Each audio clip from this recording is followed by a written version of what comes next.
E agora é hora da coluna Conexão Brasília, com o Rômulo Pinheiro, nesta quarta-feira, 25 de dezembro de 2024, Natal. Rômulo, muito bom dia para você e desde já Feliz Natal.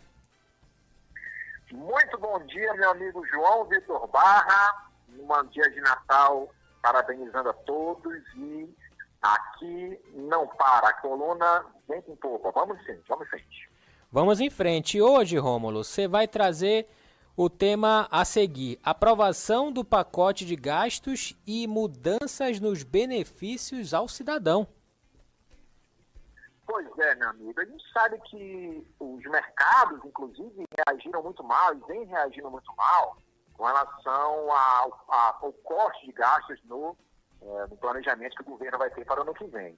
Então, o dólar aumentando, há pressão muito grande, porque se espera que o governo faça essa economia, tendo em vista que na questão fiscal ainda não vem atingindo as metas a que se propôs no início do governo, e, claro, isso tem uma reação no Congresso Nacional, e o Congresso Nacional, depois de muita negociação, depois de muitos embates, aprovou o terceiro e último projeto que compõe o pacote de medidas para cortar esses gastos e para, claro, conseguir garantir o cumprimento da meta fiscal. O projeto agora vai à sanção do presidente Inácio Lula da Silva.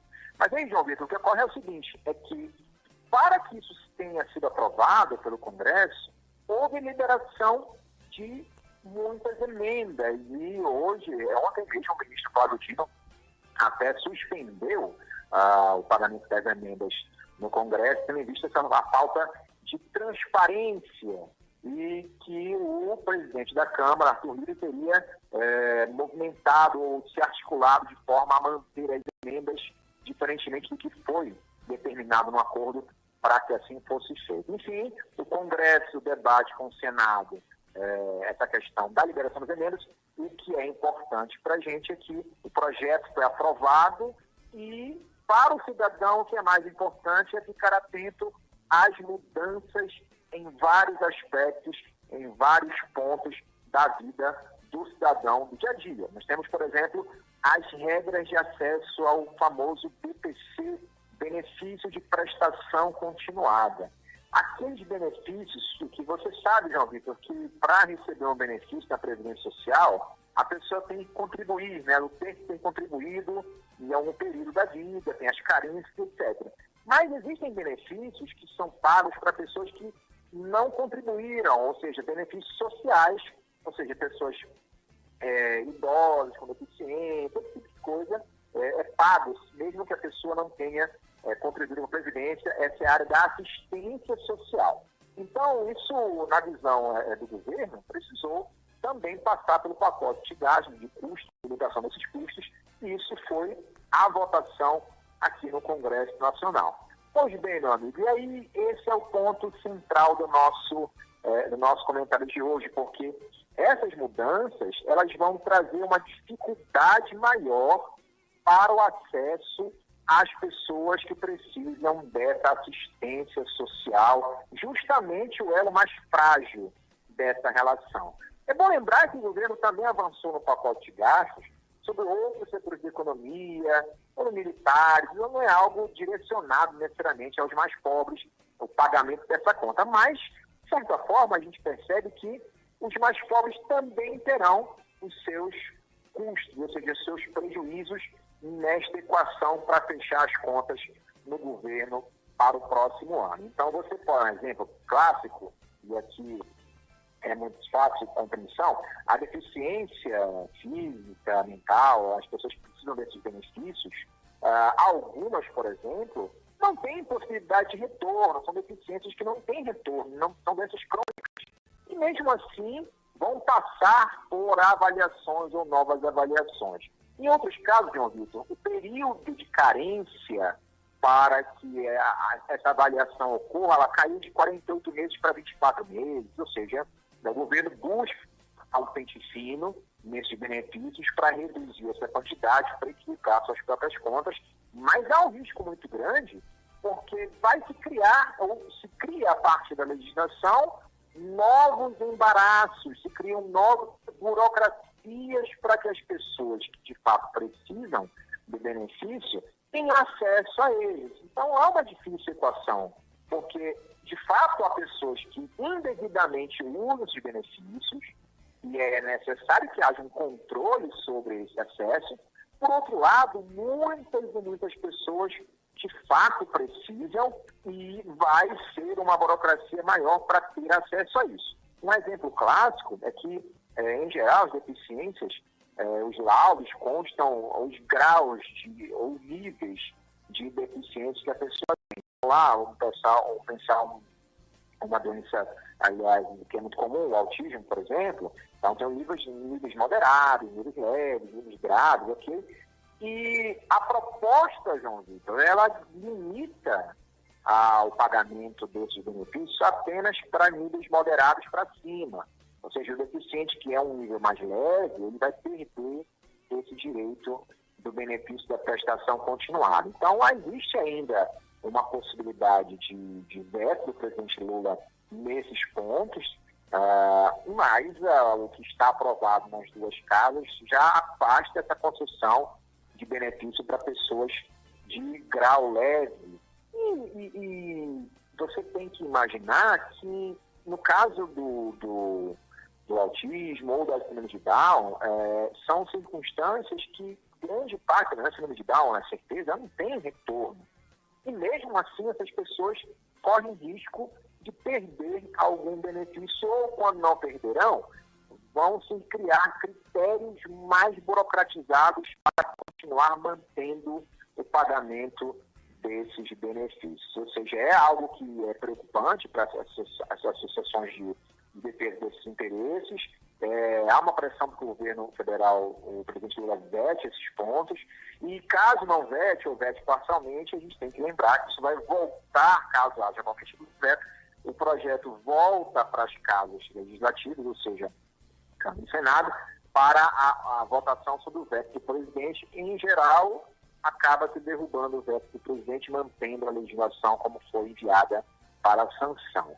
E aí já há uma luta muito grande, João Vitor. Nós voltamos a uma nova etapa de discussão no Poder Judiciário. Então, as associações estão prometendo, lá no STF, discutir a constitucionalidade desses leis que vão reduzir o pagamento do benefício de prestação continuada para as pessoas. E é briga grande, porque a gente sabe que há uma pressão em todos os campos para reduzir os custos com a Previdência Social.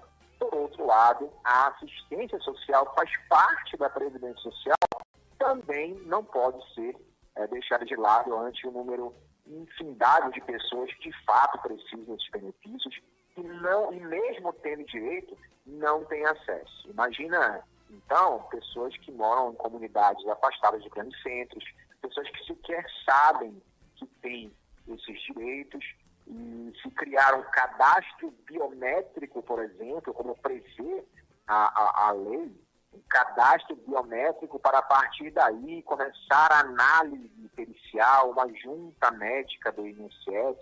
Nós sabemos como funciona o INSS e os prazos que eles fazem as perícias e as condições que essas perícias são realizadas. Muitas vezes os médicos relatam violências que sofrem daqueles que são periciados, mas, por outro lado, as pessoas vão lá e têm que recorrer à justiça, porque doenças gravíssimas que não são concedidas pelos médicos do INSS. Então, essa estrutura muito falha para conceber, para avaliar a deficiência de alguém, ou a necessidade de alguém social, já é muito falha hoje. Imagina, então, quando criar outros instrumentos de burocratização de acesso a esses direitos. Então, esse é o ponto central do que a gente discute aqui e o que essa lei pode trazer, então, de malefício para o cidadão comum que, de fato, precisa ter acesso a benefícios essenciais à sua própria subsistência. Ô, Rômulo, isso foi um debate muito grande e vai continuar sendo nos próximos anos. Pois é, Rômulo, você está falando aí, né, sobre essas mudanças nos benefícios, e é engraçado até, né, curioso, porque muita gente não tem acesso ao benefício, né? Às vezes, com essas mudanças aí que você trouxe agora pra gente, muita gente vai deixar de ter, vai perder o prazo em relação ao benefício ou às vezes não vai se adequar às novas exigências aí do benefício e muita gente vai sair perdendo nessa, né, Rômulo? Ah, com certeza. É claro que a gente fala em tese porque a lei foi aprovada, não foi a sanção, e mesmo quando for sancionada, se vetado certos pontos, volta ao seu Congresso Nacional para uma reanálise, e mesmo depois disso, vai-se com certeza ao Supremo para rediscutir esses pontos, mas o fato é que entre esse vai e volta, João Vitor, esse vai e volta para aprovação, veto, discussão no STF, a lei em algum momento ela vai começar a ter eficácia, vai ser consolidada, e aí nesse meio tempo até essa resolução, algumas pessoas, ou um grande número de pessoas, pode ter sim um risco de perder esses avanços. E antes que alguém reclame ou diga aqui que faz parte do programa de governo A, B ou C, lembrar que a aprovação desse pacote de custos aqui, em que pega essa discussão toda, foi aprovada com uma maioria, nesse ponto aqui, bastante considerável. Ou seja, não há uma questão de ideologia política na adoção desses cortes aqui. O Congresso apoiou de maneira até considerável, ou seja, mostrando que ambos os lados, ideologicamente, estão tentando aí equilibrar os custos que o Estado vai ter para o ano que vem, mas também isso tem um custo social grande que é muito complicado num ano eleitoral, por exemplo, 2025 para 2026, nós teremos aí eleições, alguém querer assumir esse custo eleitoral às vésperas de uma eleição presidencial. Mas a gente fica de olho, a gente fica atento, porque são políticas públicas que vão afetar um número infindável de pessoas aqui na base, que é justamente a população que mais precisa de assistência social, que são os benefícios de prestação continuada do INSS. Ô Rômulo, uma análise rápida, que já estamos na reta final da coluna Conexão Brasília desta quarta-feira, 25 de dezembro de 2024. Você acha que essas mudanças nos benefícios, né, em caso de aprovação, de ser sancionada a lei, e aí causar todos esses transtornos, você acha que fere um pouco a imagem do governo federal? Bem, não, Vitor, é algo tão delicado que se o governo federal mantém do jeito que está, vai com certeza ferir a sua popularidade em razão desse ataque, pelo menos desse corte aos benefícios dos mais necessitados. Por outro lado, quando faz, e mesmo fazendo, também sofre ataque do outro lado.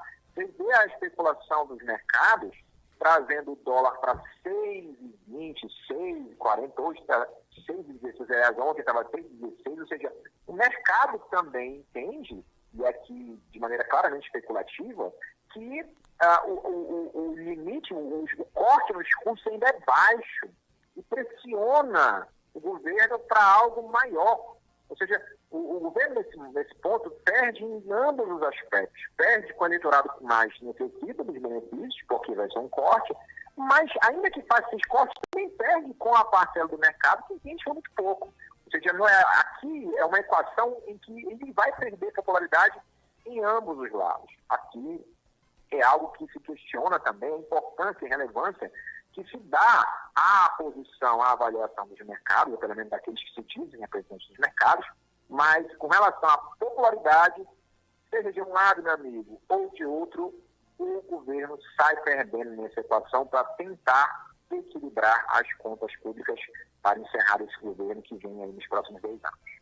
Este foi o Rômulo Pinheiro, na coluna Conexão Brasília, nesta quarta-feira especial, 25 de dezembro de 2024. Rômulo, muito obrigado pela sua participação aqui na CBN Amazônia. Feliz Natal para você, um próspero ano novo, e semana que vem tem coluna também.